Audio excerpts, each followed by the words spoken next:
আজিজ বেনজিরের অপকর্মের দায় সরকার এড়াতে পারে না, বলছেন নূর। এদিকে সরকার বড় বিপদে আছে, বলছেন শামসুজ্জামান দুদু। জানাবো আজিজের বিষয়ে সরকারি তদন্ত চায় মার্কিন যুক্তরাষ্ট্র। জানিয়ে দেবে এখনো শূন্য প্রধানমন্ত্রীর প্রেস সচিব পদ। এবং সর্বশেষ জানাবো বিপন্ন বেনজিরের পাশে কেউ নাই। দর্শক শুনছিলেন সংবাদ শিরোনাম, এখন বিস্তারিত। আজিজ বেনজিরের অপকর্মের দায় সরকার এড়াতে পারে না, বলছেন নূর। গণ অধিকার পরিষদের একাংশ সভাপতি নূর হক নূর বলেছেন, দুর্নীতি ও গণতন্ত্রকে বাধাগ্রস্ত করায় সাবেক সেনাপ্রধান জেনারেল আজিজ আহমেদের বিরুদ্ধে যুক্তরাষ্ট্র নিষেধাজ্ঞা দিয়েছে। জেনারেল আজিজ প্রভাব খাটিয়ে তার ভাইদের রাষ্ট্রপতির ক্ষমায় মুক্ত করেছেন। তার মতো একজনকে সেনাপ্রধানকে বানিয়েছেন। সাবেক পুলিশ প্রধান বেনজির আহমেদের হাজার কোটি টাকার সম্পদ তাকে ডিএমপি কমিশনার থেকে র্যাব প্রধান ও পুলিশ প্রধানকে বানিয়েছেন। এ দায় সরকার ও সরকার প্রধান এড়াতে পারেন না। তিনি বলেন, আজিজ ও বেনজিরের মতো আরো অনেক দুর্নীতিবাজ আছে, হোক সে ব্যবসায়ী, আমলা, সবাইকে গ্রেপ্তার করতে হবে। রাজনৈতিক আন্দোলনের পাশাপাশি দুর্নীতি, লুটপাট ও দুর্বৃত্তায়নের বিরুদ্ধে সামাজিক আন্দোলনে গড়ে তুলতে হবে।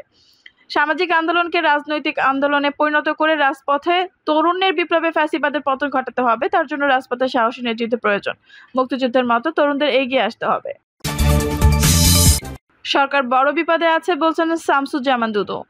সাবেক সেনাপ্রধান এম এ আজিজ ও সাবেক আইজিপি বেনজির আহমেদের দুর্নীতির দায়ে আওয়ামী লীগ সরকার এড়াতে পারে না বলে দাবি করেছেন বিএনপির ভাইস চেয়ারম্যান শামসুজ্জামান দুদু।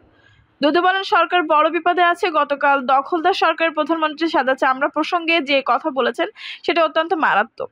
সাদা চামড়া বলতে আপনি শেখ হাসিনা কাদেরকে বুঝিয়েছেন তা জাতির সামনে স্পষ্ট করুন। তিনি আরো বলেন, প্রধানমন্ত্রী দাবি করেছেন যে সাদা চামড়ারা নতুন রাষ্ট্র বানাতে যাচ্ছে। এই কথাটি আপনাকে পরিষ্কার করতে হবে, কারণ এই কথার মধ্যে আমাদের জাতীয় স্বাধীনতার সার্বভৌমত্বের প্রশ্ন আছে। স্বাধীনতার সার্বভৌমত্ব থাকবে কিনা সেটা দেখা দিয়েছে আওয়ামী লীগ সরকার আজকে বাংলাদেশের রাস্তাঘাট, বন্দর পার্শ্ববর্তী দেশকে দিয়ে দিয়েছে বলে উল্লেখ করে দুদু বলেন, প্রধানমন্ত্রী নিজেও স্বীকার করেছেন ভারতকে এত কিছু দিয়েছেন যা ভারতে কখনো ভুলতে পারবে না। আজিজের বিষয়ে সরকারি তদন্ত চায় মার্কিন যুক্তরাষ্ট্র। গত 20 মে মধ্যরাতের পর যুক্তরাষ্ট্রের পররাষ্ট্র দপ্তর সাবেক সেনাপ্রধান আজিজ আহমেদের বিরুদ্ধে নিষেধাজ্ঞা দিয়েছেন। ম্যাথু মিলারের দেয়া এক বিবৃতিতে বলা হয়েছে, আজিজ আহমেদ এবং তার পরিবারের সদস্যরা মার্কিন নিষেধাজ্ঞার আওতায় পড়বেন। তার বিরুদ্ধে দুর্নীতি, 3 ভাইকে অবৈধভাবে কাজ পাইয়ে দেওয়া এবং তাদের অপরাধের প্রভাব বিস্তারের অভিযোগ উঠেছে সাবেক এই সেনাপ্রধানের বিরুদ্ধে। মার্কিন যুক্তরাষ্ট্রের নিষেধাজ্ঞার পর আওয়ামী লীগের পক্ষ থেকে ভিন্ন ভিন্ন ধরনের প্রতিক্রিয়া পাওয়া যাচ্ছে। আওয়ামী লীগের সাধারণ সম্পাদক ওবায়দুল কাদের এটিকে নিশিরাতের স্যাংশন হিসেবে অভিহিত করে বলেছেন, লু আসলেন শান্তির বার্তা নিয়ে ফিরে গিয়েছেন স্যাংশন।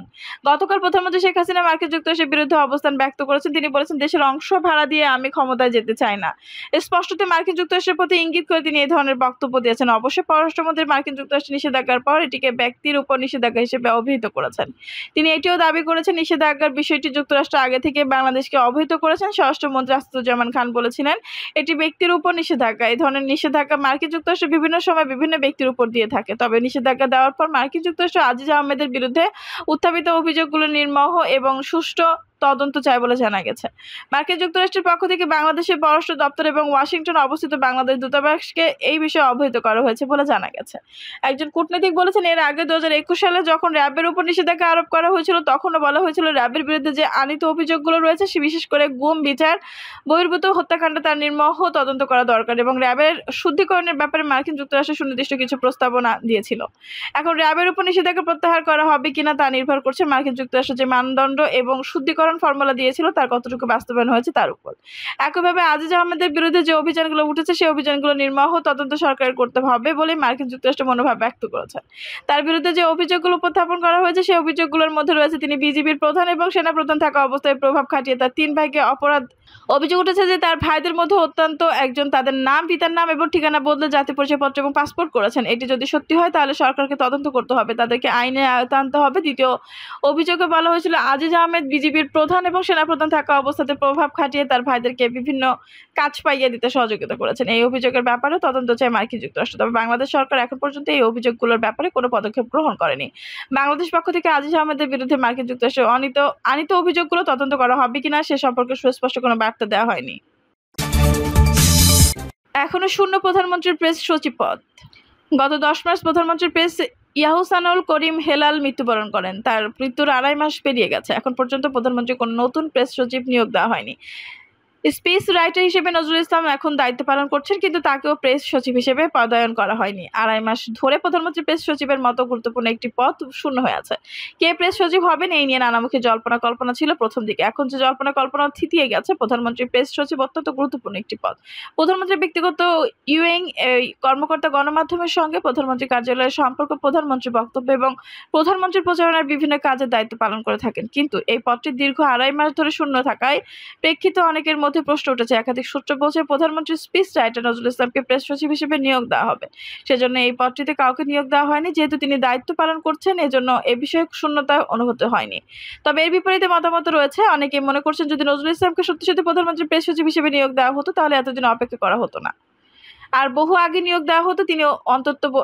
তিনি অন্তর্বর্তীকালীন সময়ে দায়িত্ব পালন করেছেন। প্রধানমন্ত্রী প্রেস সচিব হিসেবে একজন যোগ্য ও যথাযথ ব্যক্তির ব্যাপারে অনুসন্ধান চলছে এবং এই বিষয়টি প্রধানমন্ত্রী চূড়ান্ত সিদ্ধান্ত নেবেন বলে একাধিক সূত্র নিশ্চিত করেছে। প্রধানমন্ত্রীর কোনো সাংবাদিক হবেন নাকি আমাদের মধ্যে থেকে নেওয়া হবে, এই নিয়েও বিভিন্ন ধরনের মতামত পাওয়া গেছে। সংশ্লিষ্ট সূত্রগুলো বলছে সচিব পদে একাধিক সিনিয়র সাংবাদিকদের নাম নানা সময় আলোচনায় এসেছিল। তবে এখন আলোচনার উৎসাহ হারিয়ে ফেলেছে অনেকেই। তবে শেষ পর্যন্ত অ্যাসোসিয়েটেড প্রেস ঢাকাস্থ ব্যুরো প্রধান ফরিদ হোসেনের নাম ব্যাপকভাবে আলোচনায় এসেছে। এর পাশাপাশি বিএফইউজের সাবেক সভাপতি মঞ্জুরুল আহসান বুলবুলের নামও বিভিন্ন মহলে আলোচনায় ছিল। প্রেস সচিব হিসেবে এর বাইরেও বেশ কিছু সিনিয়র সাংবাদিকের নাম নিয়ে বিভিন্ন জল্পনা কল্পনা এবং আলোচনা ছিল, কিন্তু কোনো আলোচনাতে বাস্তব ভিত্তি পাওয়া যায়নি। আলোচনাগুলো সাংবাদিকদের মধ্য থেকে উত্থাপিত হচ্ছে। এটি যতটুকু না সরকার ভাবনা, তার চেয়ে বেশি সাংবাদিক এবং গণমাধ্যমের আকাঙ্ক্ষা। তবে সরকারি সূত্রগুলো মোটামুটি নিশ্চিত করেছে প্রধানমন্ত্রীর স্পিচ রাইটার প্রেস সচিব হবেন। কিন্তু নজরুল ইসলাম যদি প্রেস সচিব হবেন তাহলে এতদিন তাকে প্রেস সচিব করা হয়নি কেন? একাধিক সূত্র মনে করে যে নজরুল ইসলামকে প্রেস সচিব করা যায় কিনা এই বিষয়টি নিয়ে সরকারের নীতি নির্ধারক মহলে, বিশেষ করে প্রধানমন্ত্রী ব্যক্তিগতভাবে নানা চিন্তা ভাবনা করেছেন। তিনি বেতারের একজন কর্মকর্তা, গণমাধ্যমের সঙ্গে তার সম্পর্ক কেমন হবে, অন্যান্য সাংবাদিক বিশেষ করে সিনিয়র সাংবাদিকদের তিনি কতটুকু ম্যানেজ করতে পারবেন, সাংবাদিকদের মধ্যে নানা গ্রুপ উপগ্রুপগুলোর মধ্যে তিনি কতটুকু সমন্বয় করতে পারবেন, সকলের সাথে কিভাবে মিলিয়ে চলতে পারবেন ইত্যাদি নানা বিষয়গুলোকে বিবেচনায় নেওয়া হচ্ছে। তবে দীর্ঘদিন ধরে প্রেস সচিব পদটি শূন্য থাকাটা একটি বিস্ময়কর ঘটনা বটে। অনেকের মধ্যে প্রশ্ন উঠেছে প্রেস সচিব পদটি কি তাহলে এতই গুরুত্বহীন যে এই পদে কাউকে দেওয়াটাও সরকার প্রয়োজনীয় মনে করছে না? বিপন্ন বেনজিরের পাশে কেউ নেই। বিষয়টি যেন বিনা মেঘে বজ্রপাতের মতো। সাবেক পুলিশ প্রধান কল্পনা করতে পারেননি তার উপর এরকম একটি আঘাত আসতে যাচ্ছে।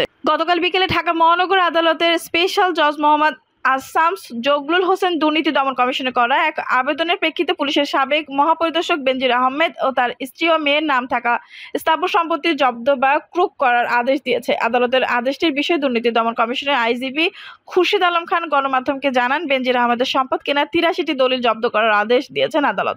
একই সঙ্গে তার স্ত্রী এবং মেয়ের নামে থাকা ব্যাংক হিসাবগুলো অবরুদ্ধ করার নির্দেশ দিয়েছে। দুদকের আবেদনের প্রেক্ষিতে এরকম একটি নাটকীয় সিদ্ধান্ত এলো। বেনজির আহমেদের যে বিপুল পরিমাণ সম্পত্তি আছে তা নিয়ে একটি গণমাধ্যমে ধারাবাহিক প্রতিবেদন প্রকাশিত হয়েছিল। সেই প্রতিবেদনের পর বেনজির আহমেদ কিছুটা আত্মপক্ষ সমর্থনের চেষ্টা করেছিল বটে, তবে তা শেষ পর্যন্ত উচ্চ আদালত পর্যন্ত গড়ায় এবং উচ্চ আদালতে বিষয়টি নিয়ে দুর্নীতি দমন কমিশনকে তদন্ত করার নির্দেশ দেন। দুর্নীতি দমন কমিশনকে 2 মাসের সময় বেঁধে দেওয়া হয়েছে। এর মধ্যে গতকাল আদালতে বেনজির আহমেদের সম্পদ জব্দ করার জন্য আদেশ ছিলেন। বেনজির আহমেদ ছিলেন একসময় দুর্দান্ত প্রভাবশালী, প্রচন্ড ক্ষমতাবান। অনেকেই মনে করতেন মন্ত্রীর চেয়েও তিনি বেশি ক্ষমতাবান, কারণ অনেক মন্ত্রীরাও তার কাছে ধর্ণা দিত এবং নানা রকম তদবির করতেন। সরকারের প্রভাবশালীদের ফোন ধরতেন না। বেনজির এমন এক কথাও হতাশার সুরে বলতেন অনেকে। 2009 সালে আওয়ামী লীগ ক্ষমতা আসার পরে বেনজিরের উত্থান ঘটে তরতর করে। তিনি প্রথমে ডিএমপির পুলিশ কমিশনার, পরবর্তীতে র্যাবের মহাপরিচালক এবং সবশেষ পুলিশের সর্বোচ্চ পদে অধিষ্ঠিত হন।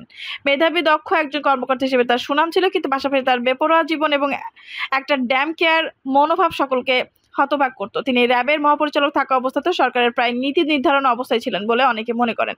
সে সময় অনেকে তাকে তোয়াজ করতেন, তাকে পৃষ্ঠপোষকতা করতেন। বেনজিরের আশীর্বাদ পুষ্ট না হলে অনেক ক্ষতি হতে পারে এমন ধারণাও বিভিন্ন মহলে ছিল।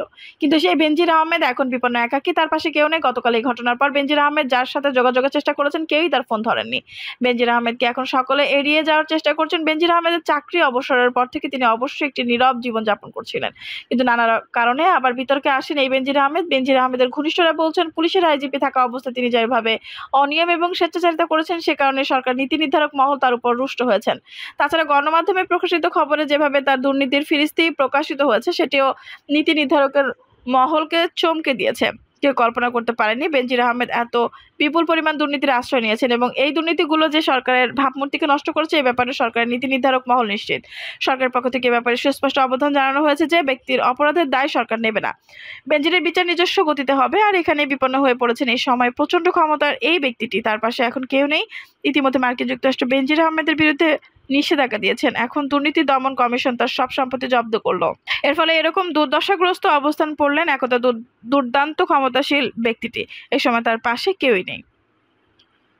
দর্শক, এই ছিল এখনকার সর্বশেষ সংবাদ। নিউজটি ভালো লাগলে অবশ্যই একটা লাইক দিন, কমেন্টে আপনার মূল্যবান মতামত জানান। সবসময় আমাদের পাশে থাকতে সাবস্ক্রাইব করে বেল বাটনটা অন করে রাখুন। ধন্যবাদ।